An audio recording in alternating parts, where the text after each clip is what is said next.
Hi friends, welcome to English Mithra. അപ്പോൾ നമ്മൾ ഇന്നും ഒരു FAQ സെഷനായിട്ടാണ് വന്നിരിക്കുന്നത്. ഓക്കെ, അപ്പോൾ എൻ്റെ കൂടെ അക്സയാണുള്ളത്. അക്സനെ പിന്നെ എല്ലാവർക്കും അറിയാമല്ലോ. ഓക്കെ, സോ വീഡിയോയിലോട്ട് കിടക്കുന്നതിന് മുമ്പ് FAQ സെഷൻ എന്താണെന്ന് എല്ലാവർക്കും അറിയാം. നിങ്ങൾ അയച്ചിരിക്കുന്ന കോമൻറ്റ്സ് അതിന് മറുപടി പറയുന്ന ദിവസമാണെന്ന്. അപ്പോൾ അതിന് മുന്നേ നിങ്ങൾ ഈ ചാനൽ സബ്സ്ക്രൈബ് ചെയ്യാതെയാണ് ഈ കാണുന്നതെങ്കിൽ അല്പം ദയവ് തോന്നി ഒന്ന് സബ്സ്ക്രൈബ് ചെയ്യുക, ദയവ് ചെയ്ത് സബ്സ്ക്രൈബ് ചെയ്യുക. അതുപോലെ തന്നെ നിങ്ങളുടെ ഫ്രണ്ട്സിനും ഫാമിലിക്കും ഇതുപോലത്തെ വീഡിയോസ് ഇഷ്ടപ്പെടുമെങ്കിൽ അവർക്കൂടി ഷെയർ ചെയ്ത് കൊടുത്തിട്ട് അവരോട് സബ്സ്ക്രൈബ് ചെയ്യാൻ പറയാം. ഓക്കെ, അതുപോലെ തന്നെ നിങ്ങൾ ഇംഗ്ലീഷ് പഠിക്കാൻ വേണ്ടിയിട്ടാണ് ഈ വീഡിയോസ് കാണുന്നതെങ്കിൽ നമ്മൾ ഇംഗ്ലീഷുള്ള ഏതൊരു ഭാഷയായാലും നമ്മൾ സംസാരിക്കാൻ പഠിക്കണമെങ്കിൽ അത് സംസാരിച്ച് പ്രാക്ടീസ് ചെയ്ത് തന്നെ പഠിക്കണം. അങ്ങനെ പ്രാക്ടീസ് ചെയ്ത് ഇംഗ്ലീഷ് പഠിപ്പിക്കുന്ന ഒരു ഇൻസ്റ്റിറ്റ്യൂട്ടാണ് ഞങ്ങളുടേത്. അപ്പോൾ നിങ്ങൾക്ക് കോഴ്സിൻ്റെ ഡീറ്റെയിൽസ് താല്പര്യമുണ്ടെങ്കിൽ കോഴ്സിൻ്റെ ഡീറ്റെയിൽസ് ഡിസ്ക്രിപ്ഷനിൽ ലിങ്കിൽ ക്ലിക്ക് ചെയ്ത് കളക്ട് ചെയ്യാം. കൗൺസിലറായിട്ട് സംസാരിച്ചിട്ട് കോഴ്സ് നിങ്ങൾക്ക് ഓക്കെ ആണ്, നിങ്ങൾക്ക് ആപ്റ്റായിട്ടുള്ളൊരു കോഴ്സാണ്, ഇതെനിക്ക് ചെയ്യാൻ പറ്റുമെന്ന് തോന്നുകയാണെങ്കിൽ മാത്രം അഡ്മിഷൻ എടുക്കാവുന്നതാണ്. അപ്പോൾ നമുക്ക് വീഡിയോയിലേക്ക് കിടക്കാം. ഓക്കെ, ഫസ്റ്റ് ക്വസ്റ്റ്യൻ ആരാ ചോദിക്കുക? ഓക്കെ, ചോദിച്ചോ. Call me after you're free. ഇത് ശരിയാണോ തെറ്റാണോ? അത് കേൾക്കുമ്പോൾ നമുക്ക് ശരിയാണെന്ന് തോന്നും. പക്ഷേ ഇതിൽ തന്നെ call me after you are free, അതിൻ്റെ അർത്ഥം എന്താ? ഫ്രീ ആയതിനു ശേഷം വിളിക്കുക. നമ്മൾ മലയാളത്തിൽ പറയുന്നത് എക്സാക്റ്റ് ആയിട്ട് ട്രാൻസ്ലേറ്റ് ചെയ്യാണ്. പക്ഷേ ഇംഗ്ലീഷിൽ പറയുമ്പോൾ അങ്ങനെയല്ല. Call me when you are free.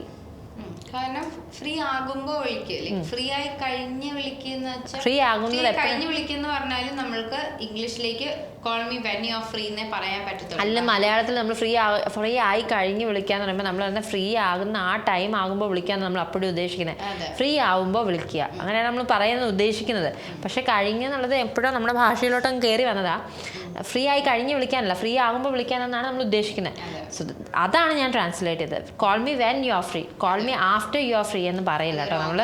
അത് റോങ് യൂസേജ് ആണ്. പിന്നെ വിളിക്കുന്നതായി ഫ്രീ ആവുന്ന ആ ഒരു പീരീഡ് കഴിഞ്ഞ് പിന്നെ വിളിക്കുന്നതായി പോകുന്നത്. അതെ, അപ്പോൾ അതുകൊണ്ട് അത് യൂസ് ചെയ്യരുത്, അത് റോങ് ആണ്. ഇനി അടുത്തത് ഞാനല്ലേ ചോദിക്കുന്നത്. അടുത്ത ക്വസ്റ്റ്യൻ, അവൻ പറയുമ്പോഴത്തേക്കും നീ പോയല്ലോ. ആ പുള്ളിക്കാരൻ രണ്ടിടത്ത് ഈ കോമന്റ് ഇട്ടിട്ടുണ്ട്. ഇതിന്റെ കോണ്ടെക്സ്റ്റ് മനസ്സിലായിട്ടില്ല കേട്ടോ. മനസ്സിലായ കോണ്ടെക്സ്റ്റ് എന്നാ പറയുന്നത്. Okay, you had left by the time he started talking, അല്ലെങ്കിൽ when he started talking. അവൻ പറയുമ്പോഴത്തേക്കും നീ പോയല്ലോ. You had left by the time when he started talking work, അല്ലെങ്കിൽ before he started talking. I means context എന്ന് ഞാൻ പറയാണ്. അതായത് എൻ്റെ മനസ്സിൽ ഇത് വായിച്ചപ്പോൾ എനിക്ക് തോന്നിയ കാര്യം ഇതാണ്. 3 പേര് സംസാരിച്ചുകൊണ്ടിരിക്കുകയാണ്, അല്ലെങ്കിൽ 4 പേര് കുറച്ച് പേര് സംസാരിച്ചുകൊണ്ടിരിക്കുകയാണ്. അപ്പോൾ ഒരു പെർട്ടിക്കുലർ ആൾ സംസാരിക്കുന്നതിന് മുമ്പേ ഒരാൾ പോയി. ആ ആളോടാണ് ഇത് പറയുന്നത്. അപ്പോൾ സംസാരിക്കുന്നതിന് മുന്നേ പോയെന്നുള്ള രീതിയിലാണ് ഞാൻ പറഞ്ഞത് you had left before he start talking, അല്ലെങ്കിൽ you had left when he start talking. അവൻ സംസാരിച്ച് തുടങ്ങിയപ്പോഴത്തേക്ക് നീ പോയി. സംസാരിച്ചുകൊണ്ടിരിക്കുകയാണ് ചിലപ്പം, അപ്പോൾ ആ സമയത്ത് പോയി. സംസാരിച്ച് പൂർത്തിയാക്കുന്നതിന് മുമ്പേ ഇടയിടെ വെച്ച് എന്തോ പോയി. പിന്നെ അതല്ലെങ്കിൽ you had left by the time he start talking. Okay, അതാണ് നമ്മുടെ ഇതിലേത് വേണമെങ്കിലും. ഇനി നിങ്ങൾ ഇതല്ല ഉദ്ദേശിച്ചെങ്കിൽ കറക്റ്റായിട്ടുള്ള സെൻറ്റൻസ് ദയവായി അയക്കുക. ഈ പകുതി മുറിച്ച് സെൻറ്റൻസ് അയക്കരുത്, ഞങ്ങൾക്കൊന്നും മനസ്സിലാകത്തില്ല. മീൻസ് അത് ഭയങ്കര കൺഫ്യൂസിങ് ആണ്. അപ്പോൾ കംപ്ലീറ്റ് സെൻറ്റൻസ് അയക്കുകയാണെങ്കിൽ കുറച്ചുകൂടി ബെറ്റർ ആയിരിക്കും. എന്താണ് ചോദിക്കാൻ ഉദ്ദേശിച്ചത് ഇൻസ്റ്റൻസും കൂടി പറയുകയാണെങ്കിൽ കുറച്ചുകൂടി ബെറ്റർ ആയിരിക്കും. ഒരു വേർഡൊക്കെ ആയിട്ട് കൊടുക്കുക, എന്ത് കൊടുക്കുക, ആർക്ക് കൊടുക്കുക, എന്തിനു കൊടുക്കുക ഒന്നും ഇല്ലല്ലോ. നമുക്ക് സെന്റൻസും ക്രിയേറ്റ് ചെയ്യാൻ പറ്റില്ല. അതെ, ഇൻകംപ്ലീറ്റ് ആയി പോകും. അപ്പോൾ അത് ശ്രദ്ധിക്കാം. ഇനി ഞാനല്ലേ ചോദിക്കണ്ടേ? ഓക്കെ, ചോദിച്ചു. Shops will have closed. ഇത് ഓക്കെ, ഇതും കോണ്ടെക്സ്റ്റ് ഇല്ല, നമ്മൾ മനസ്സിലാക്കിയ കോണ്ടെക്സ്റ്റ് ആണ്. അതായത് രാത്രിയൊക്കെയായി കടകൾ അടച്ചാണ് പറയുന്നത്. Shops will have closed. ഇത് കറക്റ്റ് ആണോ അല്ലയോ? ഇത് കറക്റ്റ് അല്ല. Means shop will have closed. അപ്പോൾ അത് നമ്മൾ ഉദ്ദേശിക്കുന്നത് ഷോപ്പ് വിൽ ഹാവ് ക്ലോസ്ഡ് എന്ന് പറയുമ്പോഴത്തേക്ക് ആ പുള്ളിക്കാരത്തി പറഞ്ഞിരിക്കുന്ന കടകൾ അടച്ചു കാണും എന്ന് പറയുന്നുണ്ട്. അപ്പോൾ ഷോപ്പ് വിൽ ഹാവ് ക്ലോസ്ഡ് എന്ന് പറയുമ്പോൾ നമ്മൾ അതായത് ഫ്യൂച്ചറിൽ ഒരു സാധനം ഉണ്ടായേക്കാം. മീൻസ് ഇൻ ദ സെൻസ് ഇത് ഫ്യൂച്ചർ പെർഫെക്റ്റ് ടെൻസ് ആണ് അക്സ. ഷോപ്പ് വിൽ ഹാവ് ക്ലോസ്ഡ് എന്ന് പറയുമ്പോൾ അതായത് ഇത് ഒരു ഫ്യൂച്ചറിലൊരു പോയിന്റിൽ ഇത് സംഭവിക്കാം എന്നുള്ള രീതിയിലാണ് ഇത് പറയുന്നത്. പക്ഷേ അപ്പോഴും നമ്മൾ പറയുന്നത് ഷോപ്സ് വിൽ ഹാവ് ക്ലോസ്ഡ് എന്ന് പറയുമ്പം ഷോപ്സ് അടയ്ക്കും, ആ സമയമാകുമ്പോഴത്തേക്ക് അടയ്ക്കും എന്നാണ് നമ്മൾ പറയുന്നത്. അപ്പോൾ ഇവിടെ അടച്ചിട്ടുണ്ടാകാം, ഇതൊരു പോസിബിലിറ്റിയാണ് പറയുന്നത്. അപ്പോൾ പോസിബിലിറ്റിയെ കുറിച്ച് പറയുമ്പം ഏറ്റവും നല്ലത് മേ ഹാവ് അല്ലെങ്കിൽ മൈറ്റ് ഹാവ് യൂസ് ചെയ്യുന്നതാണ്. നമ്മൾ നീ അവിടെ എത്തുമ്പോഴത്തേക്കും ഷോപ്പ് അടയ്ക്കുമെന്നാണ് പറയുന്നതെങ്കിൽ the shop will have closed when you reach there എന്ന് പറയാം. പക്ഷേ ഇവിടെ അടച്ചേക്കാം എന്നാണ് പറയുന്നത്. അപ്പം the shops may have closed by the time when you reach there, shop might have closed when the time you reach. അങ്ങനെ നമുക്ക് പറയാം. may have might have use ചെയ്യാം. ഇവിടെ ആള് കൊടുത്തിരിക്കുന്ന ഷോപ്സ് അടച്ച് കാണും എന്നല്ലേ, so that's just A chance. Okay, അപ്പൊ അങ്ങനെ ചാൻസസിനെ പറ്റി പറയുമ്പോൾ നമുക്ക് മെയിൻ ആയിട്ട് മാത്രമേ യൂസ് ചെയ്യാൻ പറ്റുള്ളൂ. അടച്ചിട്ടുണ്ടാവാം ഉറപ്പുണ്ടെങ്കിൽ നമുക്ക് പറയാം. അതെ, അപ്പൊ അങ്ങനെയാണെങ്കിൽ പറയാം. അതുപോലെ തന്നെ അവൻ വന്നിട്ടുണ്ടാവാം എന്നൊക്കെ പറയുമ്പോൾ നമ്മൾ he might have reached അല്ലെങ്കിൽ he may have reached എന്നുള്ള രീതിയിലും പറയാം. ഇതടുത്തത് അടുത്ത ക്വസ്റ്റ്യൻ, അവൾ വന്നിട്ടുണ്ട്. അത്രേ ഉള്ളൂ, അവൾ വന്നിട്ടുണ്ട്. ഷീസ് ഹിയർ കുറച്ചിട്ട് അവൾ ഇവിടെ ഉണ്ട്. അല്ല, ഷീ ഈസ് ഹിയർ ആണോ ഷീ ഹാസ് കം ആണോ? അല്ല അത് നമ്മൾ ആൻസർ ചെയ്തത്. സോറി, അല്ല, നമുക്ക് അവൾ വന്നിട്ടുണ്ടെന്നുള്ളതാണെങ്കിൽ ഷീ ഈസ് ഹിയർ എന്ന് പറയാം, അല്ലെങ്കിൽ she has come, she has arrived, she has reached. അവൾ വന്നിട്ടുണ്ട് അങ്ങനെ തന്നെ പറഞ്ഞില്ല, അവൾ ഇവിടെ ഉണ്ട്. എനിക്കറിയില്ല ഇത് ട്രാൻസ്ലേറ്റ് ചെയ്യാൻ വേണ്ടിയിട്ട് അയക്കുന്നതാണോ അതോ നമ്മൾ ഉദ്ദേശിച്ചത്. എനിക്കിപ്പോൾ ഡൗട്ട്. ഓക്കെ, എനിക്ക് മനസ്സിലായി. ഷീ ഈസ് ഹിയർ അല്ലെങ്കിൽ she has come, she has arrived, she has reached, ഇതെന്തെങ്കിലും പറയാം. ഓക്കെ, ഇനി ഞാൻ എനിക്ക് സ്വന്തമായി ഒരു ചെറിയ വീടുണ്ട്. അപ്പോൾ നമുക്ക് വേണമെങ്കിൽ ഇങ്ങനെ പറയാം, എനിക്ക് സ്വന്തമായി ചെറിയ വീടുണ്ടെന്ന് പറഞ്ഞാൽ എൻ്റെ ഉടമസ്ഥതയിലുണ്ട് അല്ലെങ്കിൽ ഞാൻ ഓൺ ചെയ്യുന്നുണ്ടെന്നാണല്ലോ പറയുന്നത്. So I own a small house എന്ന് പറയാം, വളരെ ഫോമലായിട്ട്.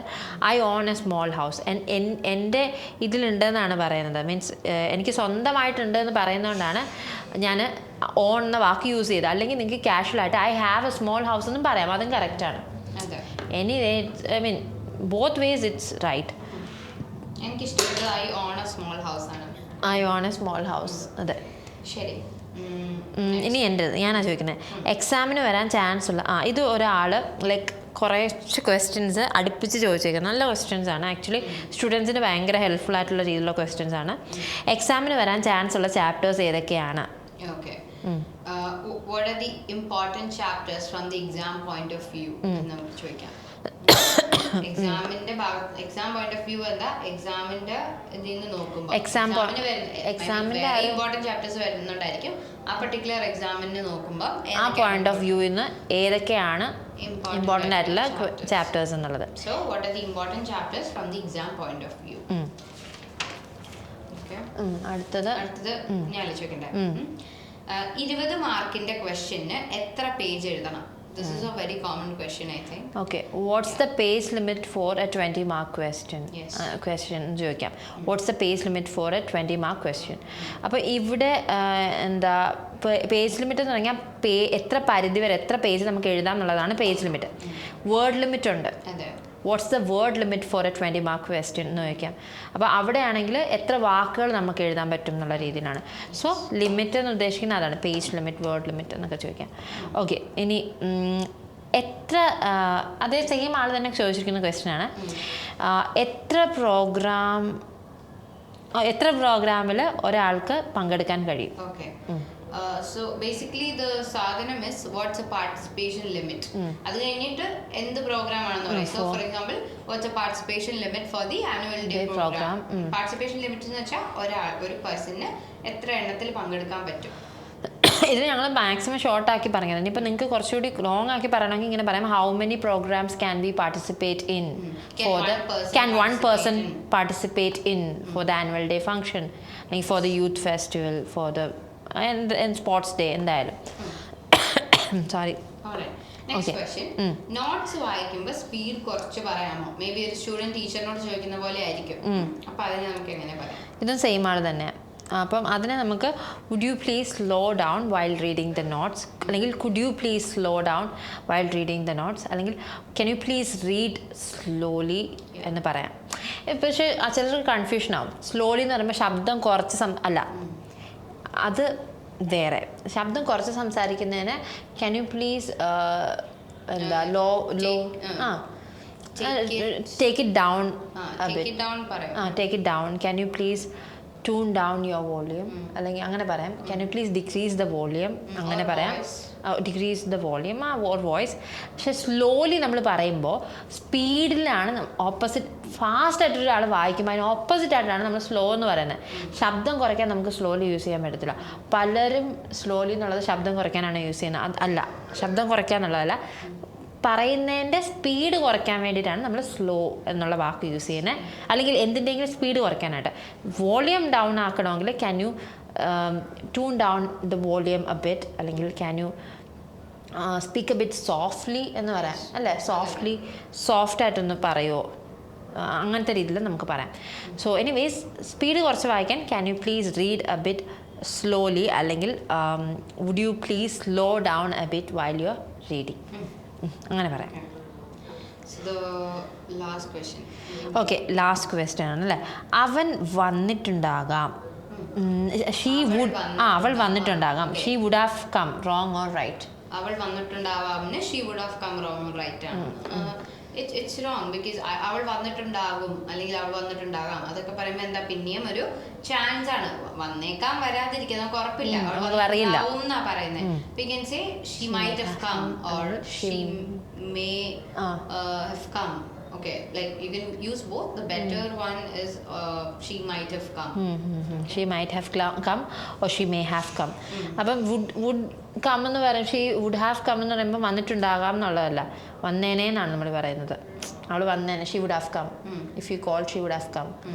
അപ്പം അവിടെ നമ്മൾ പറയുന്നത്, ഇങ്ങനെ ചെയ്തിരുന്നെങ്കിൽ അവൾ വന്നേനെ, നീ വിളിച്ചിരുന്നെങ്കിൽ അവൾ വന്നേനെ.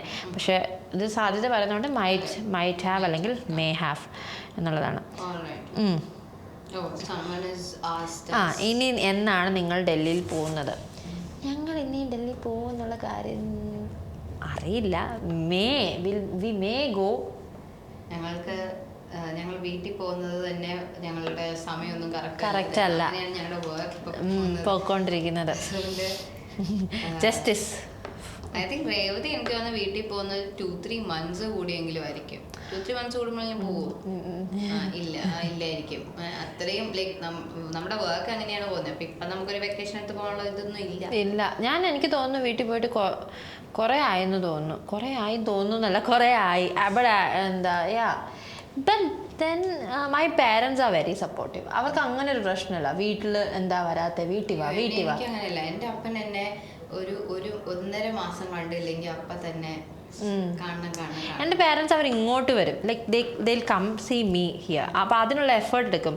അണ്ടർസ്റ്റാൻഡിങ് ആണ് എന്ന് വെച്ചാൽ they understand me so well. എന്ന് വെച്ചാൽ വർക്ക് ഒത്തിരി ഉണ്ട്, അപ്പോൾ അവൾ ഡിസ്റ്റർബ്ഡ് ആവണ്ട, ഞങ്ങൾ അങ്ങോട്ട് വന്ന് കണ്ടോളാം എന്നുള്ളൊരു ആറ്റിറ്റ്യൂഡ് എൻ്റെ പാരൻസിലുള്ളതുകൊണ്ട് കുഴപ്പമില്ല. അറ്റ്ലീസ്റ്റ് അവർ വരും. പക്ഷെ എന്നോട് അങ്ങോട്ട് വാന്ന് പറയും. വീട്ടിൽ വന്നിട്ട് എത്ര നാളായി, നീ വീട്ടിലോട്ടൊന്ന് വാന്നൊക്കെ പറയും. പക്ഷെ അങ്ങനെ വന്നേ പറ്റുള്ളൂ. കാണാൻ തോന്നുമല്ലോ, ഉറപ്പായിട്ടും. നമുക്കും കാണാൻ തോന്നില്ലേ, അപ്പൊ നമ്മളങ്ങ് പോവും. അല്ലേ,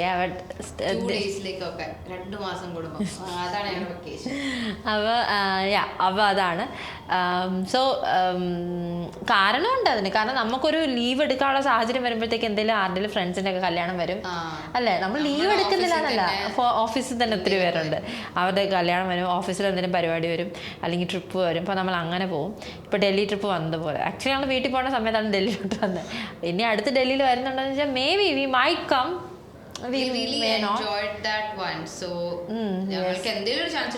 ഉറപ്പായിട്ടും ഡൽഹിയിൽ വരും. Anyways, so okay. അപ്പോൾ അതാണ്. അപ്പോൾ ഇന്നത്തെ എത്ര ക്വസ്റ്റ്യനാണ്? 10 ക്വസ്റ്റ്യൻ കഴിഞ്ഞിരിക്കുന്നു. അപ്പോൾ നമുക്ക് നിർത്താനുള്ള സമയമായിട്ടുണ്ട്. So thank you for listening to us, watching us. ചിലർ ലിസൺ ചെയ്യായിരിക്കും, ചിലർ വാച്ച് ചെയ്യായിരിക്കും.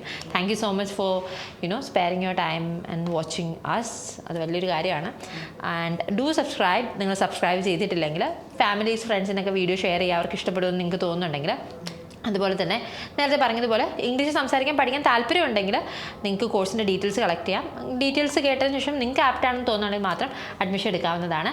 അപ്പോൾ മറ്റൊരു വീഡിയോയിൽ കാണുന്നത് വരെ, this is Revathi Krishnan and Akshay Abraham signing off from English Mithra. Thank you. Bye. English Mithra WhatsApp വഴി നൈസായി ഇംഗ്ലീഷ് പഠിക്കാം. ഇഷ്ടമുള്ള സമയത്ത് ഏതു പ്രായത്തിലും കട്ട സപ്പോർട്ടുമായി പേഴ്സണൽ ട്രെയിനർ, 1-to-1 ട്രെയിനിങ്. തിരഞ്ഞെടുക്കാൻ ബേസിക്, ഇന്റർമീഡിയറ്റ്, അഡ്വാൻസ്ഡ് എന്നീ ഓപ്ഷനുകൾ. നിങ്ങൾക്കും പഠിക്കേണ്ടേ? ഉടൻ കോൺടാക്ട് ചെയ്തോളൂ ഇംഗ്ലീഷ് മിത്ര.